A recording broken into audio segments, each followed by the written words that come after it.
तो कल है नरोत्तम दास ठाकुर का आविर्भाव दिवस। और नरोत्तम दास ठाकुर का आविर्भाव पे भी हम लोग कुछ चर्चा करेंगे, उनकी लीलाओं पे चर्चा करेंगे और कितने स्पेशल हैं वो, कितना कंट्रीब्यूशन है उनका गौड़ीय वैष्णव साहित्य में और गौड़ीय वैष्णवों के लिए, वो भी हम लोग देखेंगे।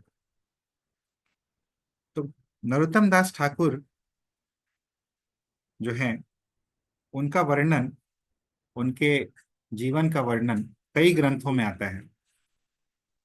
तो हम लोग उन्हीं सब ग्रंथों से संकलित जो उनका जीवन चरित्र है वो हम लोग देखेंगे। तो नरोत्तम दास ठाकुर के आविर्भाव पे चर्चा करने से पहले हम लोग देखेंगे कि किस प्रकार उनके आविर्भाव की भविष्यवाणी की जा चुकी थी। तो चैतन्य महाप्रभु ने पहले ही उनके आविर्भाव की भविष्यवाणी कर दी थी। तो एक बार क्या हुआ था कि चैतन्य महाप्रभु पुरी से वृंदावन जा रहे थे और हम लोग को पता है कि मार्ग में रामकेली नाम का एक गांव जो है वो आया था और वहां पे वो रुके थे रूप गोस्वामी और सनातन गोस्वामी से भेंट करने के लिए। तो उसी समय महाप्रभु जो हैं वो पद्मा नदी के किनारे पहुंचे इसी यात्रा में। और पद्मा नदी के एक तरफ एक किनारे पे वो खड़े थे और दूसरे किनारे पे खेतुरी नाम का एक गांव था जो कि बांग्लादेश, वर्तमान बांग्लादेश और उस समय पूर्वी बंगाल में आता था। तो इस खेतुरी गांव की ओर देखते हुए पद्मा नदी के इस किनारे पर ही खड़े होकर चैतन्य महाप्रभु खूब जोर जोर से बोलने लगे, ओ नरोत्तम, ओ नरोत्तम। तो नित्यानंद प्रभु तो समझ गए कि ऐसे ऐसे क्यों बोल रहे हैं, लेकिन बाकी लोगों को समझ में नहीं आया। और इतना ही नहीं, केवल इसी समय नहीं, महाप्रभु बहुत बार पहले भी इस तरह से नरोत्तम दास ठाकुर को याद करते हुए नरोत्तम नरोत्तम इस प्रकार पुकारा करते थे, कीर्तन के बीच में भी पुकारा करते थे। और जो निकट पार्षद थे महाप्रभु के, उनको इससे समझ में आ गया था कि कोई महान वैष्णव जो है उनका शीघ्र ही आविर्भाव होने वाला है। और नरोत्तम मतलब ही होता है कि जो नरों में उत्तम हो, मनुष्य में जो उत्तम हो। तो इस प्रकार महाप्रभु पहले भी कर दिए थे, पुकारते थे नरोत्तम नरोत्तम करते हुए। लेकिन आज जब पद्मा नदी के किनारे पे खड़े होकर खेतुरी गांव की तरफ देखते हुए जब महाप्रभु पुकार रहे थे, तो उसमें कुछ विशेष बात थी। और इस प्रकार पुकारते पुकारते उनकी आंखों में आंसू आ गए थे और एक विचित्र सा विचित्र सी शक्ति जो है उनके अंदर थी, जिसके कारण वो इधर से उधर दौड़ रहे थे एक पागल व्यक्ति की तरह। तो नित्यानंद प्रभु तो चिंतित हो गए थे कि महाप्रभु ठीक से हैं कि नहीं, क्योंकि इतना ज्यादा अ, भाव, इतना ज्यादा उद्वेग उन्होंने कभी नहीं देखा था महाप्रभु के अंदर, और इतना ज्यादा अश्रुपात भी उन्होंने कभी नहीं देखा था। और ऐसा लगा कि वो मूर्छित ही हो जाएंगे। तब महाप्रभु ने नित्यानंद प्रभु को बतलाया कि देखो नित्यानंद, ये जो पद्मा नदी के दूसरी दिशा में दूसरे किनारे पर केतुरी नाम का जो गांव है, यहाँ पर एक महान वैष्णव नरोत्तम का आविर्भाव होगा। और ये हमारे जीवन में ही होगा, हमारे रहते रहते ही होगा। और नित्यानंद, तुम तो जानते हो कि कीर्तन मेरा जीवन और प्राण है और नरोत्तम इसी जीवन और प्राण को बनाए रखेगा। इसी खेतुरी गांव में वो कीर्तन रस में डूबा रहेगा मेरे प्रेम के कारण। और मैं बहुत ही व्यग्र हूं कि ये कब होगा, मैं बहुत ही उत्सुक हूं इस पल के प्रतीक्षा में। और मैं अभी क्या करता हूं, मैं अपना जो प्रेम है कृष्ण प्रेम है, इसको मैं इस पद्मा नदी में अभी मैं संजो के रख दे रहा हूं। और जब नरोत्तम आएगा और जब यहाँ पे स्नान करेगा, तो यही पद्मा नदी जो है, यही प्रेम उसको वापस प्रदान करेगी। और ये बोलकर अगले दिन महाप्रभु ने क्या किया, नित्यानंद प्रभु और बाकी भक्तों के साथ एक महाकीर्तन, बहुत ही विशाल कीर्तन किया। और नित्यानंद प्रभु सभी भक्तों को बतला चुके थे कि देखिए, महाप्रभु अभी अपना प्रेम और भाव जो है इस पद्मा नदी में रखने जा रहे हैं, और यही प्रेम नरोत्तम नाम के एक महान वैष्णव के द्वारा ग्रहण कर लिया जाएगा।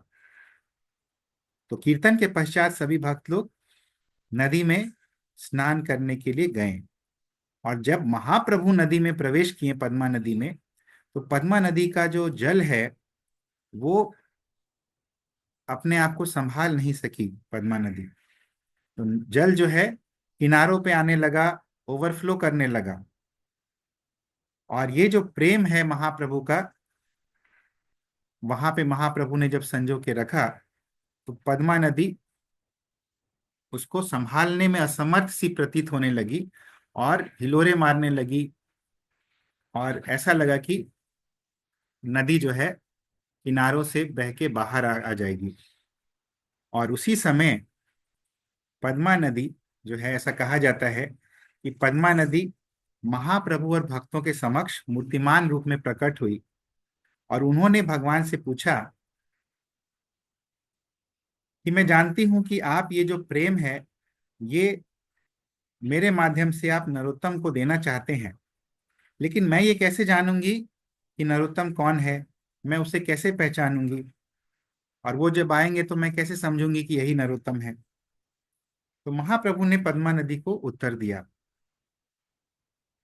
कि जब कोई तुम्हारे जल में प्रवेश करेगा और इसी प्रकार तुम्हारा जल जो है वो आवेश में आ जाएगा और इसी प्रकार ऊपर की ओर बहने लगेगा, किनारों को तोड़ते हुए, जैसा कि अभी हो रहा है। और जब कोई व्यक्ति ऐसा आएगा जिसके रहने मात्र से तुम बहुत ही उल्लास पूर्वक प्रसन्न हो जाओगी, तब समझ जाओ ना कि वही नरोत्तम है। तो पद्मा नदी ने जब ऐसा सुना, तो उन्होंने मुस्कुराते हुए महाप्रभु को दंडवत किया और फिर से जल रूप में वापस प्रवेश कर गई पद्मा नदी में ही। तो नित्यानंद प्रभु ये सभी लीलाओं को देख रहे थे और बहुत ही सुंदर दृश्य था वहां पे। और उन्होंने महाप्रभु से अपना विचार व्यक्त करते हुए बोला कि महाप्रभु, मुझे यहाँ रहने की इच्छा है। तो महाप्रभु ने नित्यानंद प्रभु को बोला कि हाँ, तुम जरूर यहाँ पे वापस आओगे, क्योंकि तुम्हारा कर्तव्य है कि तुम नरोत्तम को सही समय पर यहाँ पे लेके आओगे। तो नित्यानंद प्रभु, हम लोग जानते हैं, कल भी देखे थे कि गुरु तत्व के वो प्रतिनिधि हैं, साक्षात मूर्ति हैं। और इसीलिए उनका एक स्वाभाविक कार्य है कि जब नरोत्तम प्रकट होंगे और जब उनका वयस वैसा हो जाएगा, उनकी उम्र वैसी हो जाएगी, तो उनको उनका मार्गदर्शन करके उनको नदी तक लाना, और भगवान ने ये जो बहुमूल्य निधि वहां पे संजो के रखी है उससे उनको अवगत कराना। तो इस प्रकार की घटना जो है नरोत्तम दास ठाकुर के आविर्भाव से पहले ही घटित हो चुकी थी। और जैसा महाप्रभु ने कहा था, तो महाप्रभु के धराधाम से जाने से पहले ही 1534 ईस्वी में माघ पूर्णिमा के दिन, तो कल त्रयोदशी थी, आज चतुर्दशी है माघ शुक्ल पक्ष की, और कल जो है पूर्णिमा है। तो माघ शुक्ल पूर्णिमा के दिन, माघ पूर्णिमा के दिन नरोत्तम दास ठाकुर का प्राकट्य हुआ। 1534 ईस्वी में। और महाप्रभु ने जिस प्रकार भविष्यवाणी की थी, उनका प्राकट्य खेतुरी गांव में हुआ, पूर्वी बंगाल में। और बहुत ही असाधारण परिवार में उनका प्राकट्य हुआ। उनके पिता जो थे, उनका नाम था कृष्णानंद दत्ता, और बहुत ही महान राजा थे वो। जात से कायस्थ थे, लेकिन थे राजा। और उनकी माता का नाम था नारायणी देवी। तो कृष्णानंद दत्ता और नारायणी देवी उनके माता पिता। और बहुत ही धनाढ्य थे, बहुत ही धनवान थे उनके माता पिता। और अपने पुत्र को राजकुमारों जैसा वो लालन पालन किया करने लगे। तो जैसे जैसे नरोत्तम दास ठाकुर बड़े हो रहे थे, तो समय आया उनके अन्नप्राशन का। तो अन्नप्राशन, जो शिशु थे नरोत्तम, उनके लिए अन्नप्राशन करने के लिए, जब शिशु जो है पहला अनाज, जिसको मुजूठी बोलते हैं हम लोग, तो पहली बार जब अनाज ग्रहण करता है शिशु, तो वो समय जो है वो आया। और नरोत्तम जो शिशु के रूप में थे, उनके समक्ष बहुत प्रकार के अनाज कुछ रखे गए, लेकिन वो कुछ न खाए। कुछ खाने के लिए वो स्वीकृति दे ही नहीं रहे थे, कुछ भी नहीं खा रहे थे। तो माता पिता बहुत ही चिंतित हो गए। जो भी कुछ भोजन आता था उनके सामने, अपना सिर घुमा लेते थे, मुंह फेर लेते थे, घृणा से, घृणा से मुंह फेर लेते थे। तो माता पिता कुछ नहीं समझ रहे थे, लेकिन एक बहुत ही श्रद्धा श्रद्धा वाला वैष्णव जो था, वो वहां पे उपस्थित था। उसको समझ में आया कि हो सकता है कि कारण कुछ और हो। और उन्होंने क्या किया, कृष्ण को भोग लगा हुआ भोजन जो है, नरोत्तम जो शिशु के रूप में थे, उनके समक्ष रख दिया। और जब कृष्ण को भोग लगा हुआ भोजन उनके समक्ष रखा गया, तो ये शिशु नरोत्तम, बालक नरोत्तम जो है, ये बहुत ही चाव से वो भोजन जो है ग्रहण करने लगे। तो जितने भी लोग आसपास उपस्थित थे, सबको समझ में आ गया कि क्यों ये आखिर शिशु पहले अनाज नहीं खा रहा था। क्योंकि वो अनाज जो था वो अनर्पित था, वो ऑफर्ड नहीं था। और सभी लोगों ने फिर खूब प्रशंसा की, भूरी भूरी प्रशंसा की। ये बालक जो है, ये जरूर ही, अवश्य ही एक महान भक्त है। और उनके माता पिता कृष्णानंद दत्ता और नारायणी देवी भी बहुत ही प्रसन्नता पूर्वक उल्लासित हो गए। तो इसी प्रकार नरोत्तम धीरे धीरे करके बढ़ने लगे, और बहुत ही आदर्श विद्यार्थी बने। और जितने भी विषय उन्होंने पढ़े, जितने भी धार्मिक पुस्तक वो उन्होंने पढ़ा, सभी पे उनका एक स्वामित्व हो गया, मास्टरी हो गई। उनका सबसे लेकिन जो प्रिय कार्य था, वो कुछ अलग था। उन्हीं के गांव में एक ब्राह्मण हुआ करते थे, श्री कृष्णदास, जो कि काफी वृद्ध थे। और ये जो श्री कृष्णदास थे, इनके साथ वो रहना पसंद करते थे, उनके चरणों में रहना पसंद करते थे। और कृष्णदास क्या करते थे, प्रतिदिन चैतन्य महाप्रभु की आदि लीला, मध्य लीला और अंत्य लीला जो है, उसका पाठ करते थे। और उनके साथ बालक नरोत्तम को बहुत ही मन लगता था। तो नरोत्तम आस्वादन लेते थे महाप्रभु की सभी लीलाओं का। और उनकी लीलाओं का श्रवण करते करते उन्होंने मन ही मन ये संकल्प कर लिया कि गौड़ीय वैष्णव के सिद्धांतों के अनुसार वो अपना जीवन जिएंगे, और उसी को, उन्हीं सिद्धांतों को अपना जीवन समर्पित कर देंगे। तो ये नरोत्तम दास ठाकुर बचपन में किस प्रकार थे, वो हमने देखा। अभी जब थोड़े बड़े हो गए नरोत्तम दास ठाकुर, जब अ,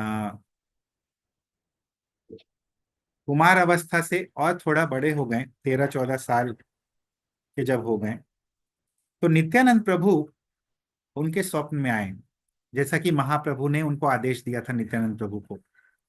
और नित्यानंद प्रभु ने उनको बोला कि कल जब सूर्य उदय हो जाता है, सूर्योदय होने का जब समय हो जाता है, तो तुमको पद्मा नदी में जाना है और वहां पे स्नान करना है। और उस समय तुमको गौर प्रेम और भगवत प्रेम की प्राप्ति होगी।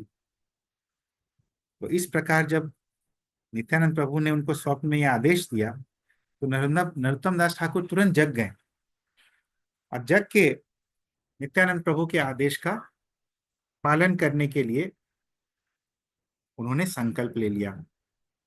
तो निकल पड़े और सूर्योदय के समय वो पद्मा नदी में प्रवेश करने लगे।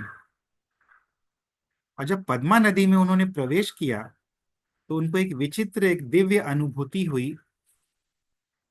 और जैसे ही उन्होंने प्रवेश किया, उसी समय महाप्रभु उनके आंखों के समक्ष प्रकट हुए और बहुत ही प्रेम पूर्वक उनको हृदय से लगा लिया। और महाप्रभु का ये प्रभाव जो है उनके पूरे चित्त पर हावी हो गया।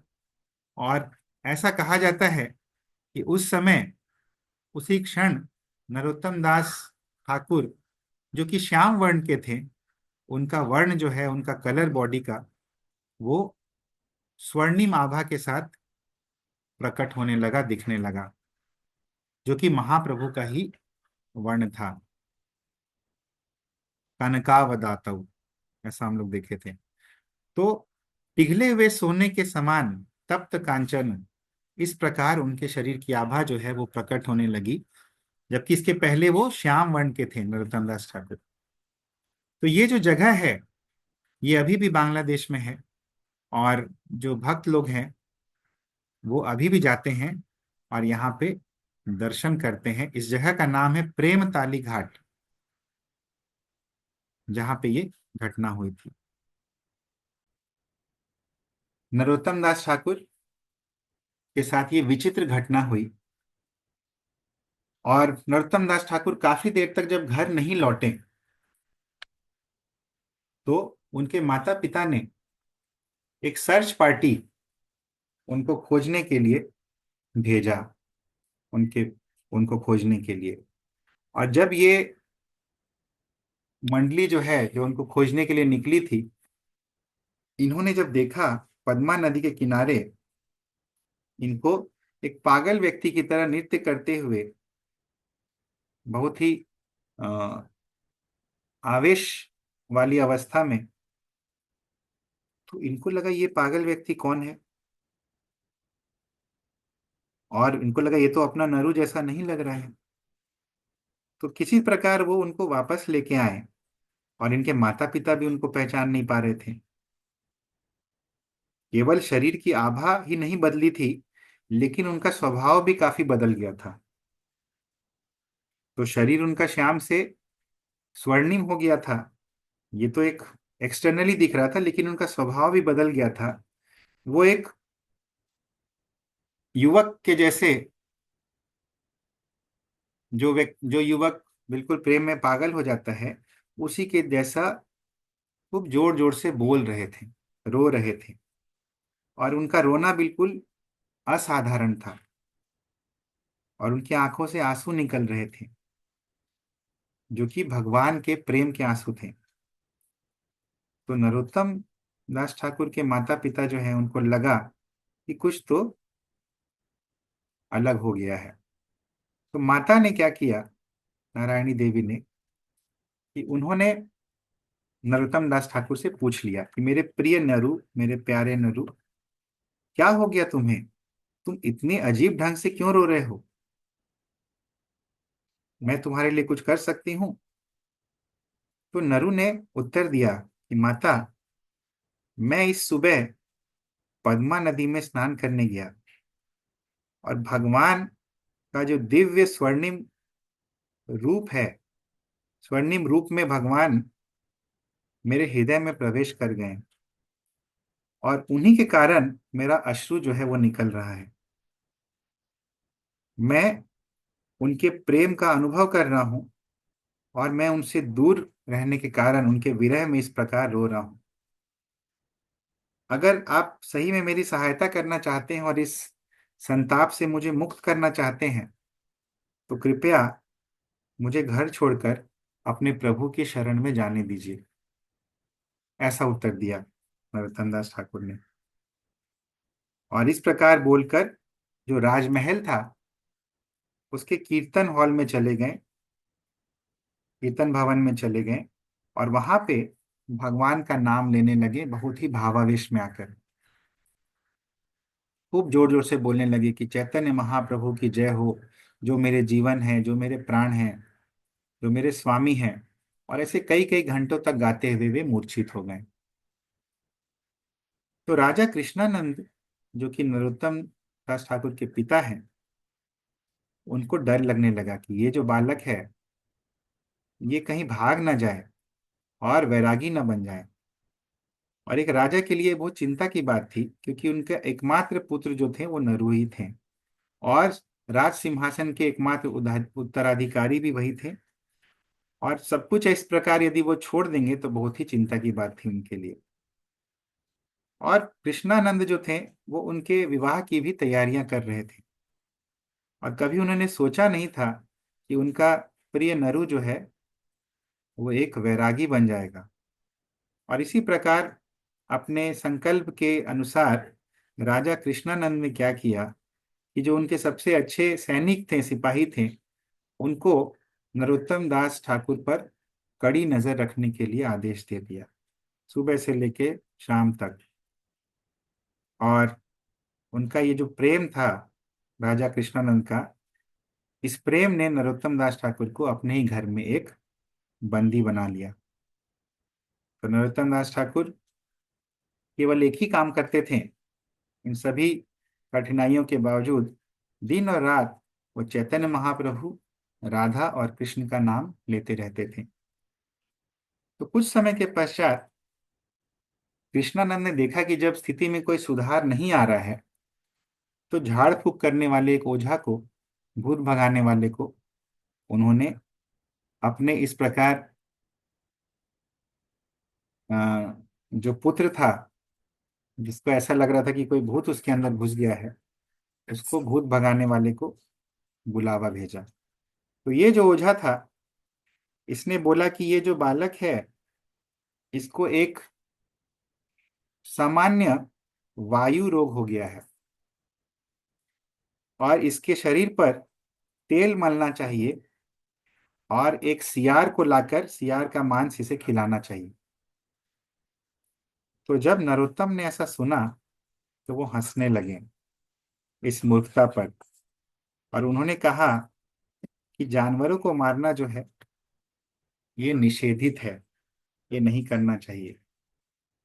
और अगर किसी जानवर को मारा जाएगा तो इससे उनकी दशा जो है और खराब हो जाएगी।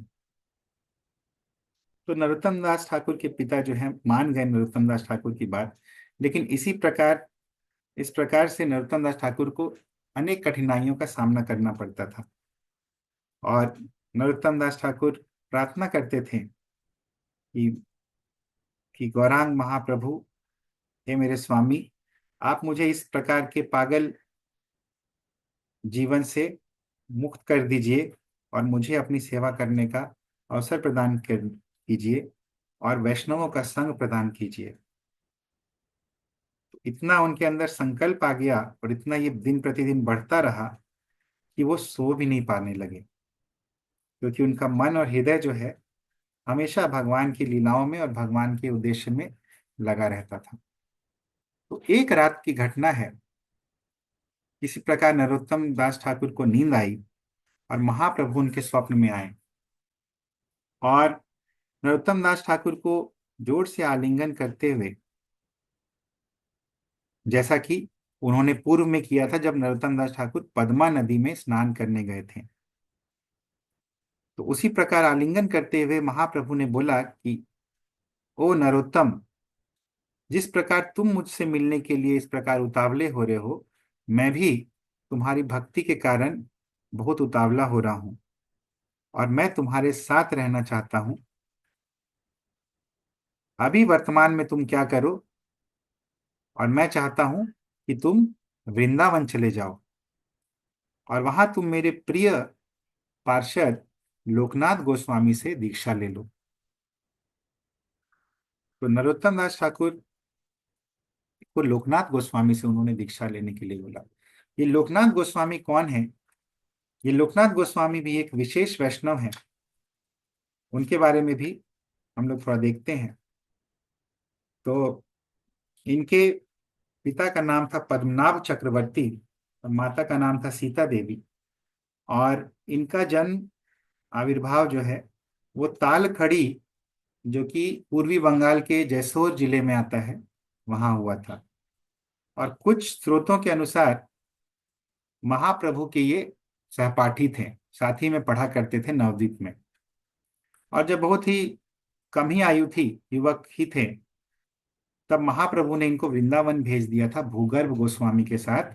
वहां के जो लुप्त तीर्थ स्थल हैं, जो कि यवनों के प्रभाव से लुप्त हो गए थे, उनका पुनरुद्धार करने के लिए, पुनः प्राकट्य करने के लिए इनको भूगर्भ गोस्वामी के साथ भेज दिया था। हमने देखा था ये। और महाप्रभु की आज्ञा से ये चले गए वृंदावन। और भूगर्भ गोस्वामी जो थे, ये भी महाप्रभु के बहुत ही प्रिय थे। और महाप्रभु जानते थे कि कृष्ण लीला में लोकनाथ गोस्वामी और भूगर्भ गोस्वामी दोनों मंजरियां थे। तो लोकनाथ गोस्वामी जो हैं वो मंजू लाली मंजरी थे, और भूगर्भ गोस्वामी जो थे वो नांदी मुखी थे। तो इनको साथ में भेजा और 1509 में ये लोग वृंदावन पहुंचे। और एक बार वहां पहुंचने के बाद वहीं रह गए। तो लोकनाथ गोस्वामी ने जब ये लोग वृंदावन गए, तो वृंदावन में केवल झाड़ियां ही झाड़ियां थी, वन ही वन थे। तो इनको मार्ग भी नहीं मिलता था। और किसी प्रकार झाड़ियों के बीच से रास्ता बनाते बनाते ये लोग वृंदावन में भ्रमण करते थे। तो लोकनाथ गोस्वामी का एक विशेष योगदान है कि वहां पे गोकुलानंद मंदिर है, उनकी स्थापना उन्होंने ही की। राधा विनोद के विग्रहों की स्थापना की उन्होंने। और अभी हम लोग देखेंगे कि किस प्रकार नरोत्तम दास ठाकुर को उन्होंने दीक्षा दी। और जब लोकनाथ गोस्वामी को वृंदावन भेज रहे थे महाप्रभु, तो उसी समय उन्होंने बोला था कि लोकनाथ, एक दिन नरोत्तम यहाँ आएगा, और जब वो आएगा तो तुम्हें उन्हें उसे दीक्षा देनी है गौड़ीय वैष्णव संप्रदाय में। तो ये लोकनाथ गोस्वामी के बारे में संक्षेप में है। और एक विशेष घटना भी है लोकनाथ गोस्वामी के बारे में, कि किस प्रकार लोकनाथ गोस्वामी ऐसे तो वृंदावन से बाहर नहीं गए, लेकिन एक बार महाप्रभु को खोजने, महाप्रभु के विरह में वो महाप्रभु को खोजने लगे। और जस्ट आने के एक साल बाद, 1510 के आसपास, और महाप्रभु का समाचार मिला उनको कि महाप्रभु ने संन्यास ले लिया है। और ये संन्यास वाला समाचार सुनकर तुरंत वो महाप्रभु को ढूंढने के लिए चले गए। तो सबसे पहले वो पुरी के लिए रवाना हो गए। और बहुत मुश्किल से झारखंड के वनों को पार करते हुए, बहुत हफ्तों बाद, महीनों बाद, फाइनली वो पुरी पहुंचे।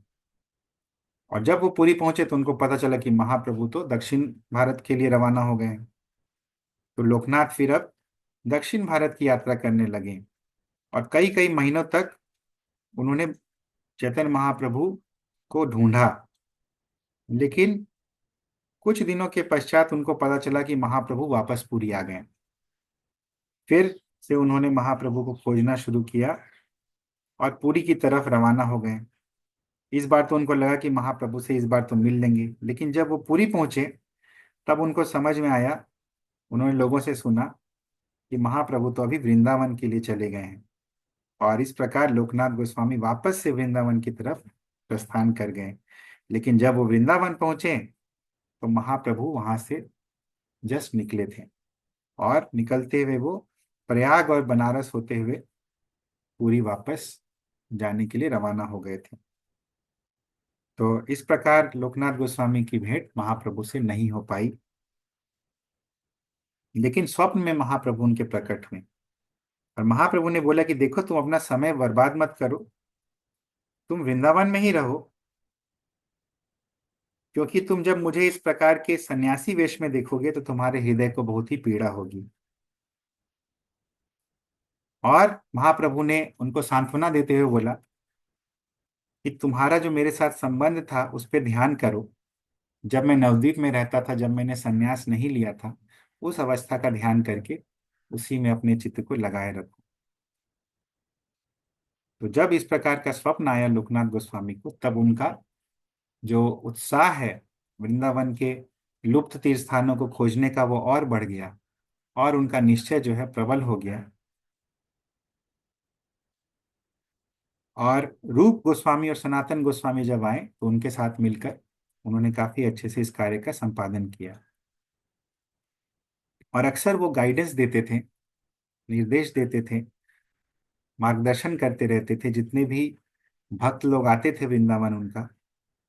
और अभी हम लोग देखेंगे उनका एक और योगदान जब नरोत्तम दास ठाकुर उनके पास आएंगे। इनके पिताजी क्या नाम बताएं? नहीं मुझे ध्यान दिया, लोकनाथ के पिताजी का नाम। लोकनाथ गोस्वामी के पिताजी का नाम था पद्मनाभ चक्रवर्ती, और माता का नाम था सीता देवी। ठीक है। तो इस प्रकार नरोत्तम दास ठाकुर को महाप्रभु ने आज्ञा दी कि तुम्हें वृंदावन जाना है, और लोकनाथ गोस्वामी से, जो कि मेरे पार्षद हैं, उनसे तुम्हें दीक्षा लेनी है। तो नरोत्तम दास ठाकुर जब जागे, जब उनको जागृति हुई, तब उनका जो विरह था महाप्रभु के साथ वो और भी ज्यादा बढ़ गया, और रातों रात उनको नींद नहीं आने लगी। और कभी कभार भगवान की कृपा से उनको नींद आती थी, कुछ कुछ रातों के बाद। और जब उनको नींद आती थी तब महाप्रभु और उनके पार्षद जो हैं उनको विशेष कृपा दिखलाते हुए, उनके स्वप्न में आते हुए उनको भगवान के धाम लेके चले जाते थे, आध्यात्मिक जगत लेके जाते थे, और अपनी दिव्य लीलाओं के साथ उनको भी पार्षद बना लेते थे दिव्य लीलाओं में। तो इस प्रकार के सपने उनको आने लगे।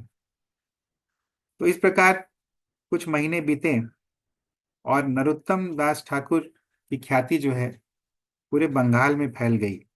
और जब वो 16 साल के हुए तो जो जागीरदार थे वहां के, जो कि मुस्लिम थे उस जिले के, उन्होंने आग्रह किया कि वो नरोत्तम से आशीर्वाद प्राप्त करना चाहते हैं, क्योंकि उनकी ख्याति इतनी बढ़ गई थी।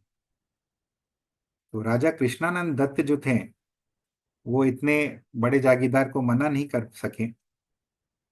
उनको डर था कि नरोत्तम को यदि थोड़ा सा भी अवसर मिलेगा तो ये वृंदावन की तरफ भाग जाएगा। लेकिन कृष्णानंद के पास और कोई उपाय नहीं था। तो नरोत्तम जब जागीरदार के दरबार में पहुंचे तो वहां पे उनको लगा कि ये उचित अवसर है, जैसा कि उनके पिता को डर था कि या तो अभी, नहीं तो कभी नहीं। तो ये अवसर अभी नहीं तो कभी नहीं। तो इसीलिए धीरे धीरे करके सैनिकों से बचते बचते वो जंगल में आखिर भाग ही गए। तो जंगल की तरफ भागे और वृंदावन की तरफ जाने का उन्होंने संकल्प लिया। तो नवदीप जो है पास ही था जहाँ पे रहते थे, वहां से वृंदावन की अपेक्षा। लेकिन वो वृंदावन की दिशा में ही चले गए। क्यों? क्योंकि महाप्रभु ने तो उनको ये आदेश दिया ही था। लेकिन नवदीप जाने से क्या होता कि सबसे पहले जो सैनिक थे, जो उनके पिता ने लगाए थे उनके पीछे, वो सबसे पहले नवदीप ही आते हैं। इसीलिए वो वृंदावन ही गए। एक तो महाप्रभु की आज्ञा थी, और दूसरा सैनिकों से बचने का भी वो ज्यादा सरल मार्ग था। तो वृंदावन उनके लिए जाना कोई साधारण बात नहीं था, क्योंकि थे तो आखिर राजकुमार, और बहुत ही लाड़ प्यार से उनको बचपन से पाला गया था। तो उनका शरीर जो है, इतना कठिन जो रास्ता है वो बर्दाश्त नहीं कर पा रहा था। और धीरे धीरे उनको भूख प्यास जो है और थकान उन पे हावी होने लगी।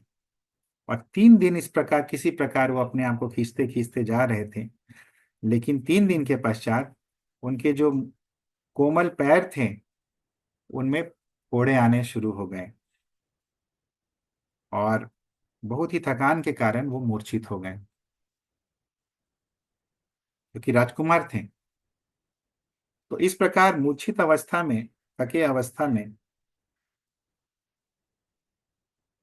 जब उनको होश आया एक बार, तो एक सुनहरे वर्ण का ब्राह्मण जो है उनके सामने प्रकट हुआ, और अपने हाथ में एक मटकी में वो दूध लेके आए ब्राह्मण जो थे। तो ये स्वर्णिम आभा वाले ब्राह्मण कौन थे? ये महाप्रभु थे। तो महाप्रभु ने ये दूध का पात्र जो है उनको दिया, और नरोत्तम को पता नहीं चला कि ये जो ब्राह्मण है वो महाप्रभु हैं। और ये दूध का पात्र लेकर वो वापस से सो गए थकान के कारण। हम लोग समझ सकते हैं कि किस प्रकार थके होंगे, और जब दूध का पात्र मिला तो भी पात्र लेके वो थकान के कारण सो गए। और जब सोए तब उनको स्वप्न आया, और स्वप्न में रूप गोस्वामी और सनातन गोस्वामी ने उनको प्रोत्साहित करते हुए बोला कि नरोत्तम, तुम्हारा जो ये कष्ट है कुछ ही दिनों में ये खत्म हो जाएगा, क्योंकि महाप्रभु स्वयं तुम्हारे पास आकर तुमको इस प्रकार दूध दिए हैं। इसको अच्छे से पीकर तुम फिर से वृंदावन की तरफ प्रस्थान कर जाओ। और इस प्रकार जब ये शब्द सुना तो नरोत्तम दास ठाकुर की नींद जो है वो टूट गई, और वो रोने लगे आनंद के कारण। आनंद अतिरेक के कारण वो बहुत रोने लगे। और ये बहुत ही विशेष लीला हुई थी, क्योंकि हम लोग जैसे बाद में देखेंगे, ये जो नरोत्तम दास ठाकुर हैं ये विलास मंजरी हैं। और राधा कृष्ण की लीला में ये एक विशेष इनकी सेवा रहती है विलास मंजरी के रूप में, कि इनका एक काम होता है कि राधा और समस्त जो गोपियां हैं उनको दूध का वितरण करना, उनके उनके लिए दूध लेके जाना उनको पिलाने के लिए। और यहाँ पे महाप्रभु ने आदान प्रदान किया कि जो सेवा वो करते हैं गोलोक धाम में, आध्यात्मिक जगत में, महाप्रभु ने रेसिप्रोकेट करते हुए अपने भक्त के लिए वही सेवा जो है इस धराधाम में किया। तो महाप्रभु उनके लिए दूध लेके आए, और नरोत्तम दास ठाकुर विलास मंजरी के रूप में सभी को दूध बांटते हैं। तो इस प्रकार जब नरोत्तम दास ठाकुर को पता चला कि स्वयं महाप्रभु आए, तो इस बात को सोच सोच कर ही उनके अंदर का उत्साह जो है वो पुनः जागृत हो गया, और फिर से वो व्रज की तरफ प्रस्थान करने लगे। तो जब वो वहां से निकलने के लिए रवाना हो रहे थे, उसी समय जो सैनिक राजा कृष्णानंद ने भेजा था उनको पकड़ने के लिए, कई सैनिकों को भेजा था अलग अलग दिशाओं में। तो एक जो टुकड़ी थी सैनिकों की वो काफी दक्ष थी, काफी एक्सपर्ट थे वो लोग। और वो लोग, उन लोगों ने नरोत्तम दास ठाकुर को ढूंढ लिया। और जब उन्होंने उनसे प्रश्न किया तो नरोत्तम दास ठाकुर ने बहुत ही सरल शब्दों में उत्तर दिया कि वो वही कर रहे हैं जो एक पतिव्रता पत्नी को करना चाहिए। और तब उन्होंने काव्यात्मक ढंग से बोला कि जब पति की मृत्यु हो जाती है तो एक रीति होती है कि जो पतिव्रता होती है, जो सती स्त्री होती है, वो पति के ही अ, पति के ही साथ अपने आप को सती कर लेती है, उसी प्रकार मैं भी भगवान के प्रति जो अपना कर्तव्य है उसमें अपने आप को उसी अग्नि में अपने आप को मैं डाल रहा हूं। फिर उन्होंने इसी उपमा को और आगे बढ़ाते हुए बोला कि जब एक स्त्री अपने पति को बहुत ही अतिशय तरह से, अतिशय रूप में अपना भक्ति, अपनी श्रद्धा दिखाना चाहती है, तो बहुत बार ऐसा होता है कि जो उसके सगे संबंधी होते हैं वो उसे रोकते हैं, वो उसे इस अग्नि में जाने से रोकते हैं। और ठीक उसी तरह से आप लोग भी मुझे भगवान की जो भक्ति है उसकी अग्नि में जाने से रोकना चाह रहे हैं। लेकिन आप लोग ये समझिए कि अगर मैं भगवान का सेवक, भगवान का अ, दृढ़ सेवक यदि मैं नहीं बनता हूं, और यदि मैं इस प्रेमा भक्ति की अग्नि में प्रवेश नहीं करता हूं, तो मैं अपना कर्तव्य आदर्श पत्नी की तरह, आदर्श सेवक की तरह पूरा नहीं कर पाऊंगा। तो बहुत ही काव्यात्मक ढंग से नरोत्तम दास ठाकुर ने बहुत ही सरल ढंग से जब ये कहा, तो जो सैनिक थे उनका हृदय जो है वो परिवर्तन हो गया, और सैनिकों ने उनको जाने के लिए राह दे दी। और एक सैनिक जो था उसने तो उनको कुछ पैसा भी दिया ताकि मार्ग में आने वाले अगर कुछ खर्चे हैं उसका भी वो वहन कर सके। तो इस प्रकार चमत्कृत कर देते थे नरोत्तम दास ठाकुर। तो ऐसा करते करते अभी इसके बाद नरोत्तम दास ठाकुर आगे बढ़ते गए, और आगे बढ़ते बढ़ते वो मथुरा पहुंचे जहाँ पे कृष्ण का जन्म हुआ था। और वहां पे विश्राम घाट में वो स्नान किए, और उसी रात्रि को एक वृद्ध ब्राह्मण जो है उन्होंने उनको अपने घर पे आमंत्रण दिया। और इस ब्राह्मण ने उनको बतलाया कि सनातन गोस्वामी, रूप गोस्वामी, रघुनाथ भट्ट गोस्वामी और काशीश्वर पंडित और बाकी लोग जो हैं उन्होंने इस पृथ्वी से, इस धराधाम से प्रयाण कर लिया है, और महाप्रभु की लीलाओं में उन्होंने प्रवेश कर लिया है भगवत धाम में। जब इस प्रकार वो ब्राह्मण बोल रहे थे तो नरोत्तम दास ठाकुर रोने लगे, क्योंकि कई कई मील तक उन्होंने यात्रा की थी ताकि इन सभी भक्तों से वो मिल सकें। और अपने शिक्षकों की इस प्रकार का जो विरह है उसका सोचने मात्र से उनको मूर्छा आ गई।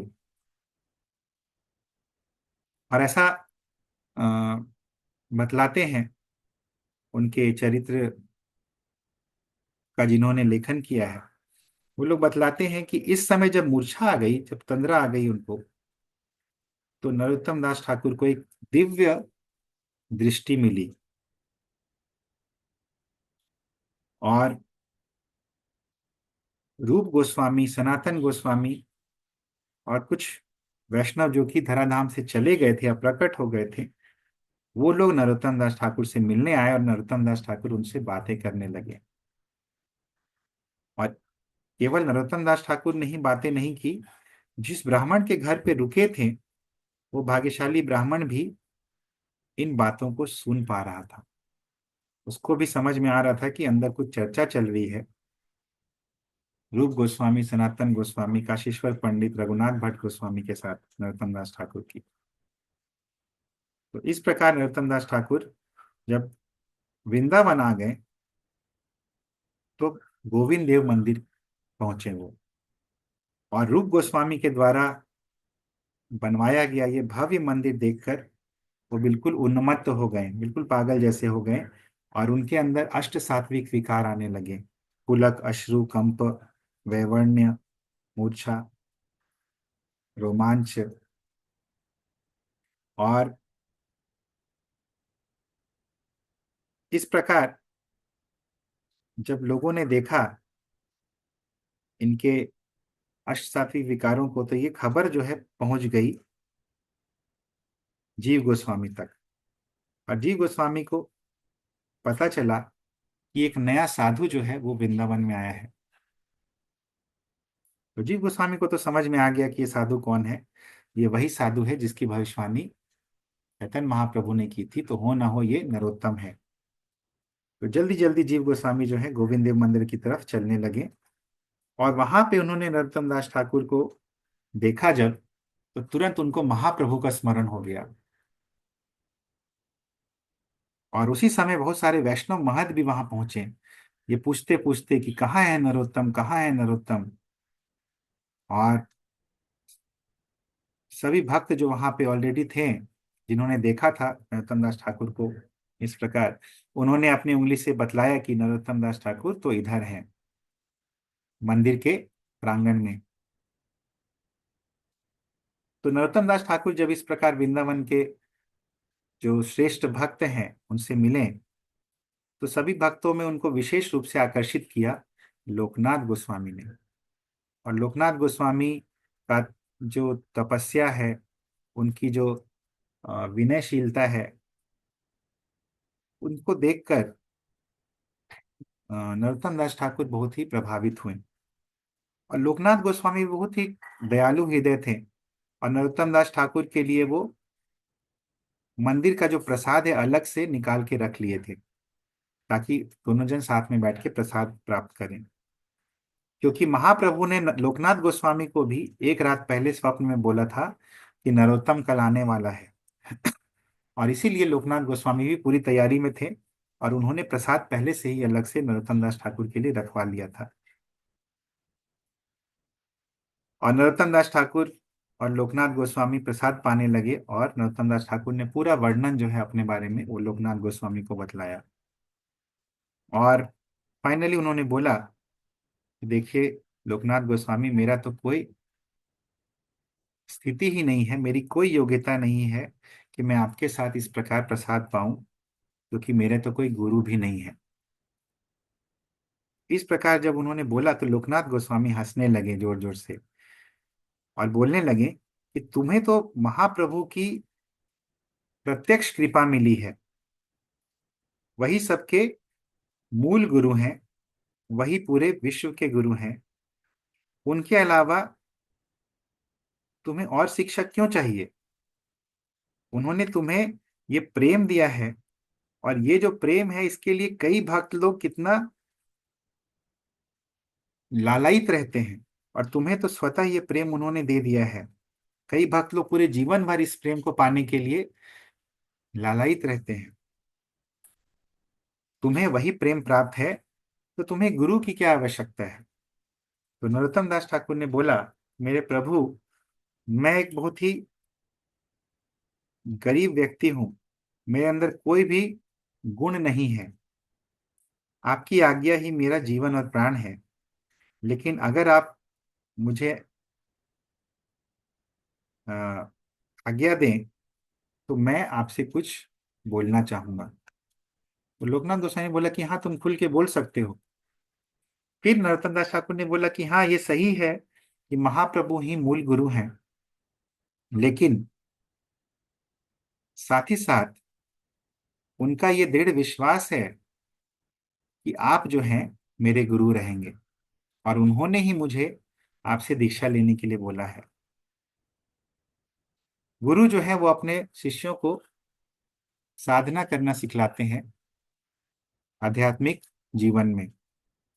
मेरे अंदर कोई भी आध्यात्मिक दृष्टि नहीं है, और मैं भगवान से विरह का अनुभव कर रहा हूँ, और इसी कारण से मैं आपकी कृपा की याचना करता हूँ। तो इस प्रकार जब नरोत्तम दास ठाकुर ने कहा, तो लोकनाथ गोस्वामी हंसने लगे अपने भविष्य अपने भावी शिष्य का इस प्रकार जिद देखकर। और उन्होंने फिर नरोत्तम दास ठाकुर से बोला कि शास्त्र बोलते हैं कि जो भावी शिष्य होता है, यानी जो शिष्य बनने वाला होता है, उसको कृष्ण के नामों का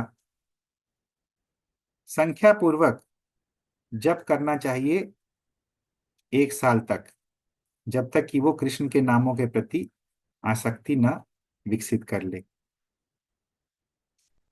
तो इस प्रकार उन्होंने कहा। एक्चुअली ये नियम भी है कि गुरु और शिष्य जो है गुरु देखते हैं कि शिष्य एटलीस्ट 1 साल तक जप कर रहा है कि नहीं सही से, और फिर जो है उसको दीक्षा देते हैं। तो इस प्रकार लोकनाथ गोस्वामी ने कहा। और ये भी एक बात थी कि लोकनाथ गोस्वामी अपनी दैन्यता के कारण उन्होंने ये प्रण लिया था कि वो शिष्यों को ग्रहण नहीं करेंगे। और विशेष रूप से अभी सनातन गोस्वामी और रूप गोस्वामी ने शरीर त्याग दिया था, और उनके विरह में वो दुखी थे। तो नरोत्तम दास ठाकुर को जब ऐसा बोला उन्होंने, तो नरोत्तम दास ठाकुर के लिए तो भगवान के नामों का जब कोई अलग चीज नहीं था, तो उन्होंने लोकनाथ गोस्वामी के आदेश को मानते हुए 1 साल तक बहुत अच्छे से जप किया वृंदावन में रहते हुए।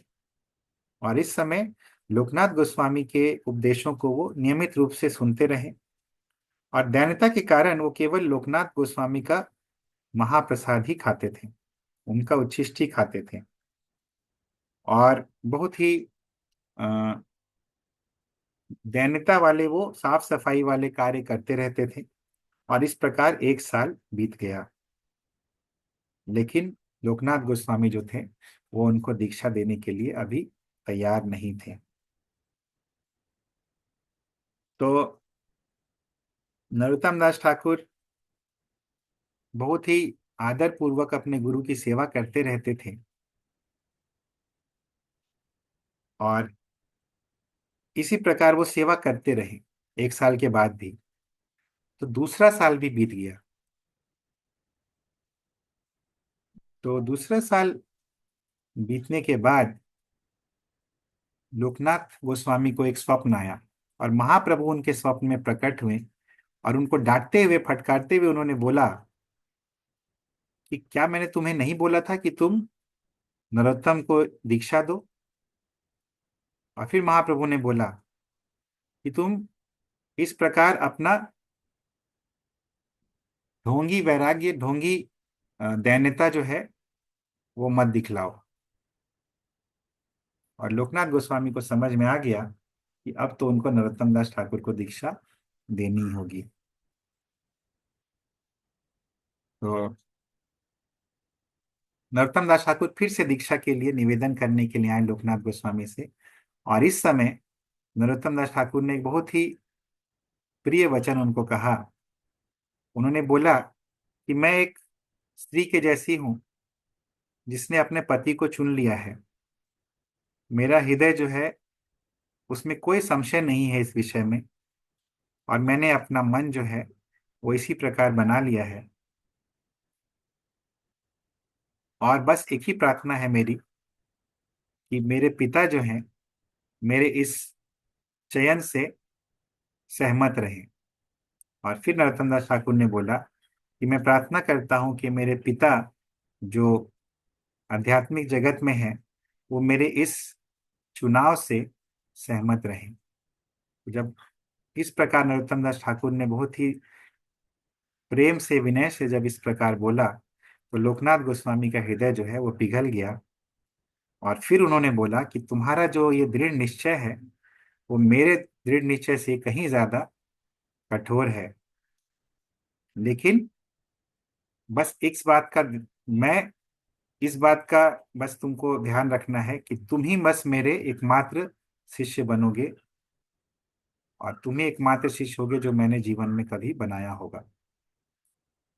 और इस प्रकार बोलते हुए लोकनाथ गोस्वामी ने गौड़ीय संप्रदाय के अनुसार उनको गुप्त जो मंत्र है राधा कृष्ण का मंत्र और गायत्री मंत्र, ये दोनों जो है प्रदान किया। और नरोत्तम दास ठाकुर से उन्होंने नरोत्तम दास ठाकुर को उनका मंजरी स्वरूप स्वरूप जो है वो भी बतलाया, विलास मंजरी के रूप में। कभी कभार चंपक मंजरी भी बोलते हैं। और उनकी सेवा जो आध्यात्मिक जगत में है वो भी बतलाई। तो ये सब चीजें जो है गुरु सामान्यतः इतनी जल्दी नहीं बतलाते हैं शिष्य को, लेकिन नरोत्तम दास ठाकुर तो अपवाद ही रहे। तो लोकनाथ गोस्वामी ने दीक्षा समाप्त की, और बोलते हुए ये कहा नरोत्तम दास ठाकुर को कि अब तुम बाकी आगे की शिक्षा के लिए तुम जीव गोस्वामी के पास जाओ। और इस प्रकार उनको जीव गोस्वामी के पास भेज दिया।